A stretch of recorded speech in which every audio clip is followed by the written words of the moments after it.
What's up, guys? We are back with another McFarlane review, taking a look at the latest Spawn figure. This is the repaint figure. We've got the Mortal Kombat Spawn Blood Feud Hunter, which I have no idea about. I have no idea what's going on with this suit, why he's white or any of that nonsense, but he looked kind of cool, so here we are. So we've got him here in the standard style package for the Mortal Kombat line. You've got the MK logo up top, figure in the window, and then you've got a shot of Spawn down on the bottom with a shot on the side, the logo on the other side, and then the back of the box has got a big spread of Spawn standing there in all of his menacing glory. So let's do it. Let's pull him out and take a look.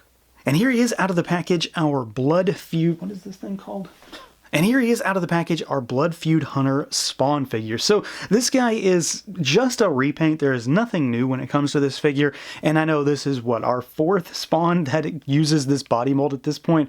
We've had the same first figure reissued twice for a total of 3 times. And then this guy gets a color palette swap for what I'm assuming is a different skin in the Mortal Kombat game. I don't play it, I don't know, but I'm certain that's what it is here. So we've got basically kind of like a bone-colored Spawn with red accents, which I wasn't sure that this was going to be something I cared about, but I do actually like the way this one looks. He is still very Spawn-y, but at the same time very different aesthetically from the regular figure. So he looks not so much like a repaint, although obviously he 100% is. So let's take a look, see what this guy can do, see how he moves around. If you're not familiar with this figure, he moves pretty well. There are still some McFarlane hang-ups to deal with on this guy, though.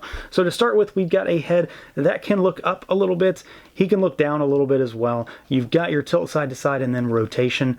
Arms go out at the shoulders. They, of course, rotate all the way around, but you do have to watch out for the cape. So while they can move all the way around, there is definitely something in the way. You do have a butterfly joint there to help cross his chest with those arms. You've got your bicep swivel. We've of course got double jointed elbows here, and then you've got the McFarlane ball hinges, which I'm still not the biggest fan of on this figure because they don't really have a great range of motion because of the gauntlets. So they work, but they're not the best. And honestly, that's really just the gauntlet's fault. It's not necessarily the joint itself, because this one covers the wrist on the top. This one is just, completely encumbered. So you've got to really work with it to get that moving, which that's the design of the figure. It's the design of the character. Not a whole lot they can truly do about that. You've got your diaphragm cut here, so he goes backwards a little bit. He goes forwards, tilt side to side, and then that's your rotation. He does have a free-floating waist down here, but it's really, really locked in. He doesn't exactly twist. It more or less just adds to his ability to crunch forward a little bit. That's about as far forward as you're going to get him, which is decent enough, but it's certainly not perfect. The legs go out all the way, so you can get him to do those spawn splits there. They kick forward all the way, and then we've got a pretty good kick back as well because his butt is a rubbery piece. There is, though, of course, no thigh cut on this guy, so you do have no rotation up there unless, of course, you extend the legs all the way, so the joint can rotate. But because of the sculpt and the way it's all constructed, he can't swivel within the crotch. The only way you can do that is, as we've seen with some industrious folks out there, is to take the leg apart and to cut the thigh so you can actually make your own thigh swivel. I have not gone the route of doing that yet. The figure could certainly use it, but I've just not done it. It does seem to be kind of a saving grace for this figure, though, because he would be so much more mobile if you could twist him right there, just like most other figures. We've got our double jointed knees, which is, as usual, kind of an ugly joint, but it is incredibly functional. And then we've got our ball hinges down at those ankles, so really far forward and backward. And then there is also a rocker, and you've got rotation at the top of the ball there as well. The only true issue, though, is that you've got this big monster boot over here, which does get in the way of some of that movement. The hinge is pretty good, but as far as rotating it, it only goes so far, and then the rocker, it's just kind of hard to use. It's not as useless as it might look because he's got that massive boot, but at the same time, that boot does sort of get in the way when it comes to just planting him on the ground. So you do have to work around it, but if anything, it adds a lot to his stability. The visuals on this guy are really what it's all about, though, because unless you don't have that original Spawn, there again is nothing new here. It's the same sculpt, it's everything, it's just a palette swap. And I do like it. It's different. It's very much kind of like a bone-colored Spawn, and he does have a lot of wash and kind of dry brushing all over him to bring out some of that kind of sinewy sculpt that in some ways is kind of lost on the regular figure just because, you know, you can't exactly see it in some instances.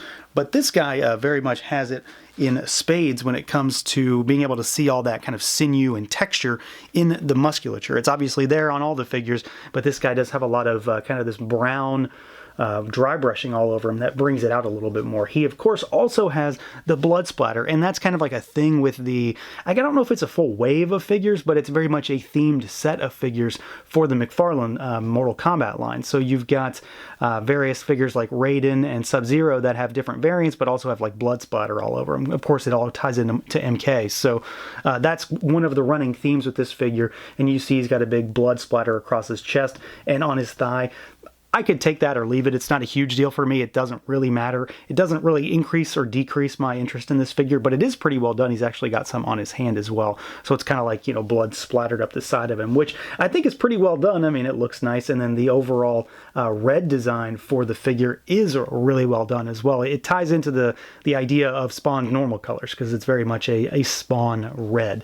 And then you've got the gold chains this time around. These are a rubbery piece. They don't get in the way or really do anything. It's just worth noting. The spikes, however, are, I guess they're sharper than I remember. I just don't remember. But these things are definitely pointy.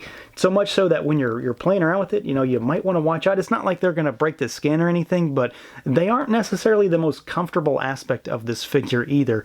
And then you've got more of those down here on the monster boot and the kind of bracer down there. He does have the same cape as that first figure. It has a different finish this time around. That first figure is kind of a matte finish. This one is super glossy. I mean, it's like shining under my lights right now, and it's covered in a black wash to bring out all of the kind of leathery sculpt and detail that's in there. So it looks really good.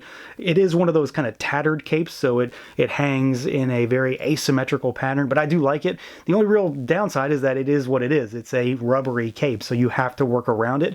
Visually, it does look good. I like that first figure with the cape. I didn't have any issues with it, but at the end of the day, you know, a big billowing Spawn cape that's made of soft goods with a wire in it is what we all want, right?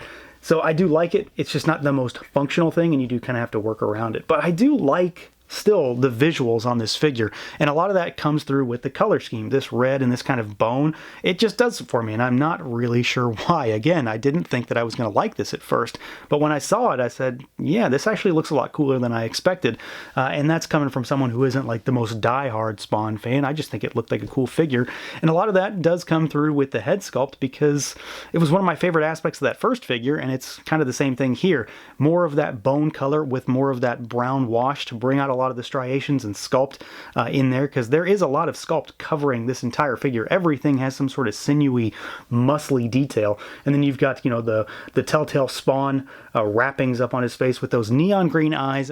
Always a big fan of that, and kind of the sunken black eye sockets. Everything just sort of pops when it comes to the face.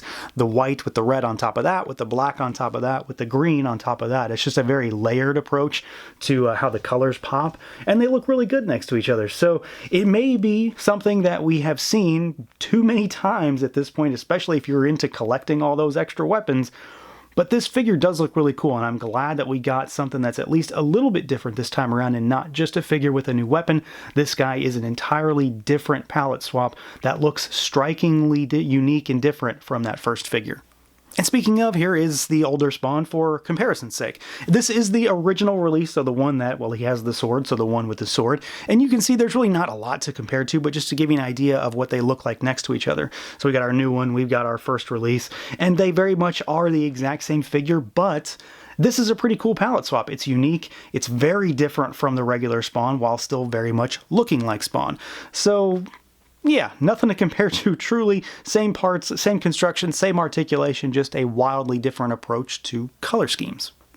Now, as far as accessories goes, just like the rest of all the various Spawn figures that McFarlane has put out, this guy only comes with one, and I do believe it's the exact same accessory that the third Spawn got, because the first one was the sword, then it was the mace, then it was the axe, and this guy does come with the axe, so it's nice for, you know, someone who, like me, who did not even begin to want to buy another figure just to get an accessory, that I could get what is my favorite of the three, because I do like the sculpt on this, and it is, of course, the bloody version. So the one side is covered in red paint splatter to add to the whole blood splatter effect that the figure has. I really like the neon green eyes on the skull, and in general the sculpt on this thing's really nicely done. He holds it just fine in either hand, though his left hand does have a much tighter grip, and it's just generally more difficult to get him to hold on to it. These spikes make for an interesting situation when it comes to prying apart his fingers, but he does hold on to it really tightly. There are no issues with that. So I do like this. Again, this is my favorite of the three accessories that we've gotten for Spawn so far. I just wish that they could all be included in the same box. I'd love to have that mace, but I'm not going to buy another figure for it. So it is at least cool to get this one, and I do like the added blood splatter effect. It makes it a little bit more menacing for a Spawn accessory. And then just like with, I'd say, I mean, what every McFarlane figure right now, we do get one of the stands. This is a generic Mortal Kombat one. I have one of these now because when I did the first Spawn review, I did not pay attention to this and I threw it away with the box. So I've got my Spawn Mortal Kombat stand now, which I likely will never use because this guy doesn't really have too much in the way of stability issues. But at least you get it, and we get a really, really cool, well-painted, well-sculpted accessory for your Spawn arsenal. So at the end of the day, this is more of the same when it comes to McFarlane Spawn, but if you like that first figure, and you're wanting something new, this is definitely the way to go. It's not just another figure that is the exact same again with a different accessory. This is a repaint. It's the same figure, but it's actually got more different when it comes to visual appeal, which I was definitely kind of feeling left out on when it came to those other figures. Again, I did not want to buy the same figure just to get a weapon. Getting the axe this time around is a good little bonus to being able to pick up this palette swap figure, which I do like the look of. I'm happy with the way this guy turned out. Paint is really good. Sculpt is still really good. He is, of course, a little bit hindered in certain areas when it comes to articulation. He's not the greatest thing since sliced bread, but at the same time, it's still a pretty solid figure, and I enjoyed that first one, and I like this one too. So that's going to do it for this look at the McFarlane Toys Blood Feud Hunter Spawn. Let me know what you guys think. Feel free to like, comment, subscribe, and share, and until next time.